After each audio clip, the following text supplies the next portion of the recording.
This was Fort Ord. We had a good time. In the service. It was fine before the war. They were the 40th Tank Company that left here a few months before the war started and wound up in the Philippines. The United States had a good ally among Filipinos. Over there in the Philippines, see, I was a tank mechanic, and we'd go work out there in the tanks about up to 10 o'clock, or maybe 11, and then we wouldn't do nothing the rest of the day because it was so hot. You couldn't get in the tank to cook. And it was a good, we enjoyed it. I did. Yeah. Supervisor Kilcagney, I'm glad you can make it today. Well, I'm not a voter in this county. It doesn't make any difference. You don't have to shake my hand. You pat me on the back, though. No, I can shake your hand too. No, it's a great honor having you here. We appreciate Thank you, it. young fella. Yeah.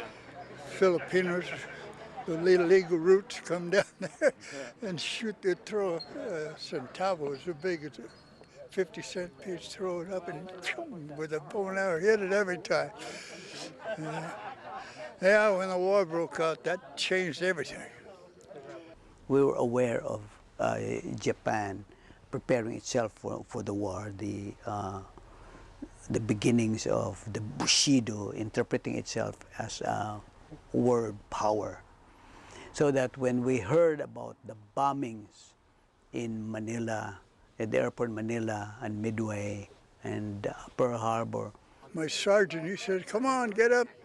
Pearl Harbor's been bombed. I said, go back to bed. We're going to bomb Pearl Harbor. It was true, and boy, we all got up and started cranking ammunition.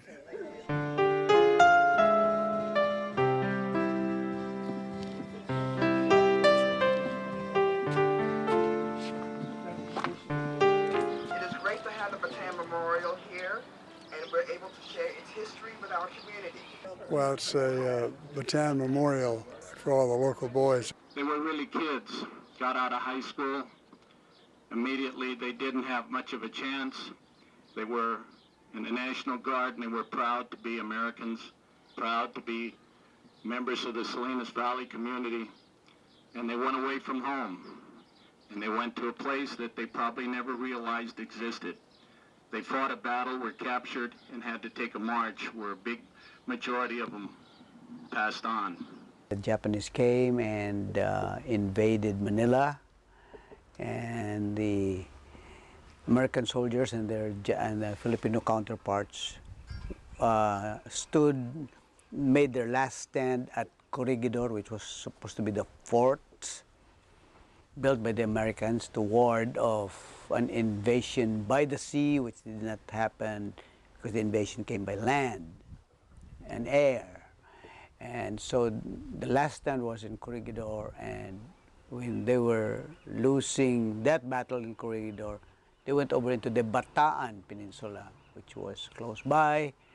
And as the war developed and the Americans and the Filipinos had no kind of help at all because MacArthur had already moved over to Australia, and there was really no relief. The Filipinos and the Americans who defended or who were making their final stand in Bataan had no help at all, no aid at all. And finally they were defeated because they were sick and tired and had no ammunition or nothing at all to keep the war going. So they surrendered. By gosh, I was working on a tank the day we surrendered. We didn't know about it. We were way up in the mountains. And then one of the officers come by, hey, Deus, we surrendered. You better quit that. He said, demolish that tank and get out of here. So we went around, and we didn't see no Japs for a long time. I think it was a couple of days. And here comes a whole bunch of Japs coming in there. The surrender at Bataan then started what became known as the Bataan Death March, where there were about 80,000 combination of Filipinos and Americans who were moved by the Japanese from the Bataan Peninsula to the Central Plains, where formerly there were American military installations. One of them was Camp O'Donnell, and there were others. So I figured we walked about 80 to 100 miles. We started out of Marvelis, and that was the start of everything. Terrible. I'm married to Roy. He's one of the Bataan veterans. The only one left in Salinas, and he's here today. So I'm his wife. I'm Lorraine Diaz, and so he's one of the survivors. We walked. Oh God, walk. Then at evening we put generally in a chicken house. All the lights was there, and oh boy. And get up, nothing to eat, just keep it going the next morning. Yeah, that's it. A lot of the people along the way, a lot of the residents along the way, would throw food over beyond so that the prisoners would pick this up and sustain themselves. We put up there. It took us about 8 to 10 days, I guess, to get to San Fernando, and from San Fernando, they put us in those boxcars. God, they just shoved it. They hardly closed the door. There were so many guys in there. When we hit O'Donnell, just getting out, there was 3 guys in front of me. I thought they were all right. Dead, standing up. Yeah. But by being unable to provide for their needs, such as medicine and food and other things, the camp deteriorated so fast so that less than 10% of the 80,000 survived in the camp. There's so much agony, so much disease, death, and hunger, so that that decimated the prisoner population so fast. Oh, the O'Donnell, that was something. No, you had to run for the water, or they shut it off on you. And food. I hate to tell you this, if you got a weak stomach, they gave us some rice. We looked at it, it was cooked. Had maggots in it. We just whipped the maggots out and ate the rice. We got so hungry we was eating the maggots. That's no lie.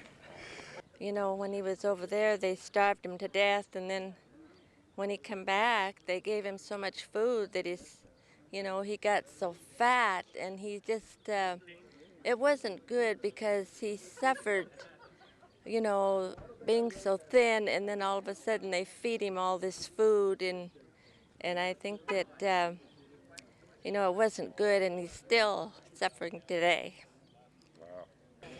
So they called all details, mechanic details. So I'm looking out there every morning, 400 to 500 people going to the graveyard dead. So the guys, all the mechanics got there. I said, "You're going to go? You're darn right. We're going to get out of here. We'll be in that parade that goes every morning there." And then to be in a camp for a long many years and be under forced labor. For someone that just got out of high school, that's a master's, a doctor's, a PhD all combined. But when truth, it was the reality of life. But really what they did was make this country a better place. Without people like that, this country would have never survived. So we went. You know where we went? Where we just come from, back to Bataan again. We was riding trucks this time. There's where I seen dead people. The use of the samurai was, If you see a person shot, it's almost taken for granted in the context of war. That's okay. But if you see his head slashed off by a sharp sword, that's very frightening. Psychologically, it takes its effect very, very effectively. I never seen so many stink all the way down, bodies, both sides of the road, that the Japs had already killed. Stuck a bayonet in them or shot them. That was a mess. The brutality of the Japanese. A lot of prisoners were just killed outright, almost sometimes for no reason, except the sadism of the Japanese soldiers. And because they were being pushed under very, very dire heat, the dust, the hunger. So any small infraction that the Japanese would interpret of a soldier, the soldier be killed outright. Even when we bivouacked, we put where we were going to start from work there. There was 3 or 4 bodies dead around right there. And, you know, the smell. And we wanted to bury him. They wouldn't let us bury him. Yeah. So they just stayed there. And every morning we'd get up, eat our rice, and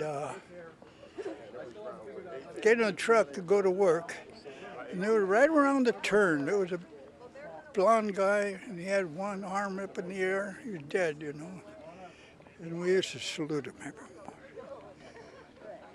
And one of my good friends, which some of you probably know, Marvin Roberts, went to Cal Poly at the same time. And Marvin asked me one night, he said, "Lou, you want to go to dinner with me over to Shell Beach to my aunt's house?" And I said, "Yeah, I'll go with you, Marvin." Through the discussion of that evening, I saw some pictures that most people don't realize ever happened, and that was the Japanese bombing Shell Beach in San Luis Obispo County. And when I seen those craters, and I seen those tanks that were bombed and the houses that were bombed, realizing how close we were here on the coast, and I know living at Moss Landing, that during that time era, we had the military right at the coast, right behind the old grammar school in Moss Landing, and they were dug in. And on our home ranch where I live on the Elkhorn Slough, we had about 300 cavalry troops that camped right down along that slough and stayed there for a 6-month period. So they were close, a lot closer than most people think they were at that time. And had these brave people went forward and met them, we probably would have been invaded a lot more than just Shell Beach, California. This one time, coming back in the evening, boy, Corregidor, the Japanese had artillery shelling over there, and boy, they let one go to sound like a freight car going over the top of your head. The Japanese airplanes would come over to and swoop over our city, and I remember my father was recruited to become a watchman. Somebody told the Japanese on my father, and he was captured and hung upside down because he was being forced to tell and help the Japanese lead them to where the Americans were hiding up in the mountains. So eventually my father escaped that. We'd make one truck operating, then they'd tow about 2. They'd go to, another crew would take it to Manila for scrap iron, ship it to Japan. And what do we do from there? Oh, I got full of malaria. And they put me there in Cabana 1. There was a good side, healthy side, and the sick side. And you could tell the difference. We went to the sick side, didn't even give us a pill even. You just sweat it out. The terror had been built in us. Anytime we'd hear a noise, we decided it was the Japanese coming over already to catch my father. Well, that night, as had happened so many times, we just grabbed our bundles, which we had exercised so well, and walked out into the roadway, out into the, it's a jungle of palm trees, and walked and walked. And then we walked with the terror that the Japanese were close by. In fact, we could imagine the Japanese shouting, and in fact, indeed, boom, right there, the Japanese were there. And somehow, like disciplined people, we just froze, said nothing. Our terror was for my father who was there. But he had been prepared for this, and he was pretended that he was an old fisherman returning from the sea with a catch of fish. And the Japanese believed us and made us move ahead. They were so atrocious, they could have just sadistically played with us and killed us right there. But we made it. That was one relief moment that we'll never forget. My name was called out again. Well, we all lined up, so where we going? Going to Mindanao. That's an 11-day trip down south, the southern part of the islands. There were some soldiers who were still strong and enough, and Japan was feeling the pinch of workers in Japan. And the Japanese soldiers, of course, were needed to stay in the battlefield. Pretty soon I'm on my way to Japan. Oh, God. So they took these Americans and Filipinos and herded them over to Japan so that they could be placed in labor camps or do work in their factories and, well, mostly factories. So the Americans that I talked to said that they were taken for their skills in maintaining the war factories of Japan. And so they were useful in that sense that they could still work, they had the knowledge to work. We went to Japan for 92 days. Oh, yeah. A trip from Philippines to Japan, 92 days aboard a ship. We wasn't sailing. It wasn't sailing all the time. Sometime it was just kind of sitting there. One time that hurricane come by, good thing we were out of there. Oh, yeah.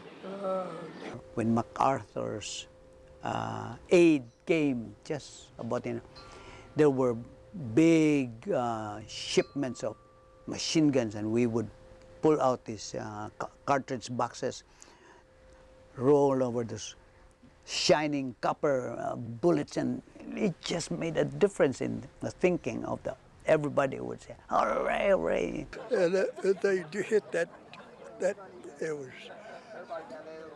mules, cannons, Japanese just flying up in the air. They hit a direct hit on them.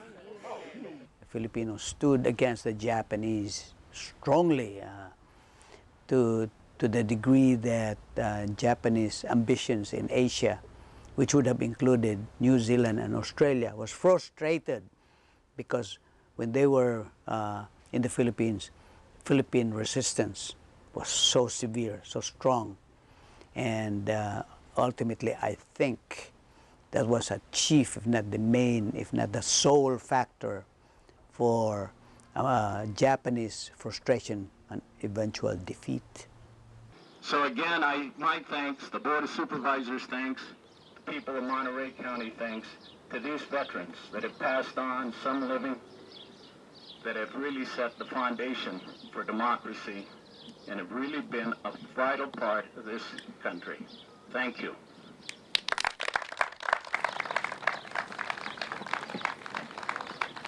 This is all new to me, so it's all new to you. Let's figure this out together. All right. Brand new. So I will ask that one of you... Go ahead. I think Roy would be appropriate. Cool. Looks good. All right, let's Got the next one right on the bottom of it. Edna, you put that bottom one on right there for Frank. All right. Did that for Frank. Who wants to get back on the boat?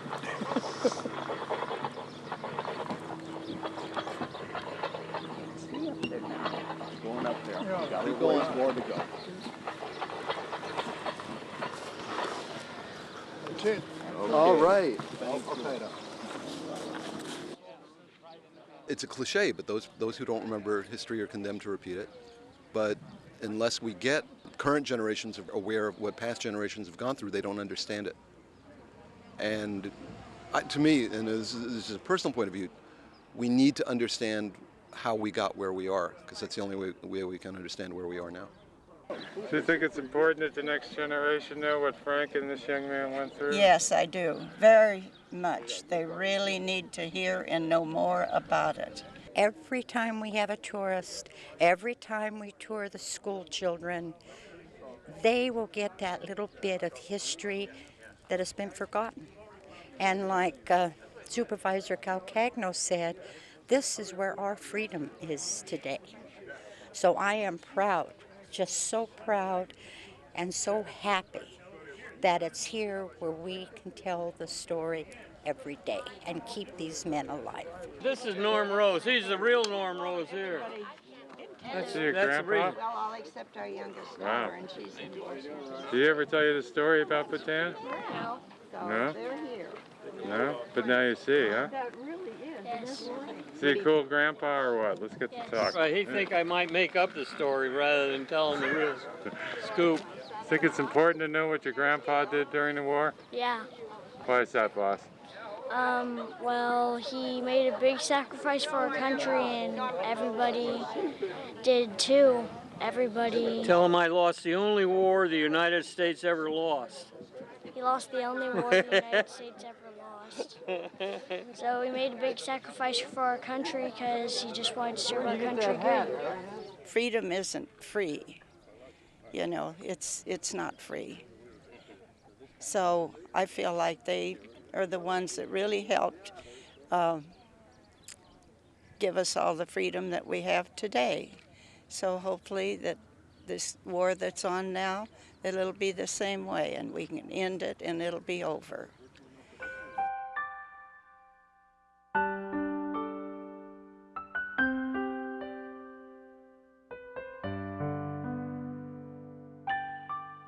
What do you think of this memorial? Oh, I think it's great. Think it's important for people to remember? You're darn right it is.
This year we lost so many.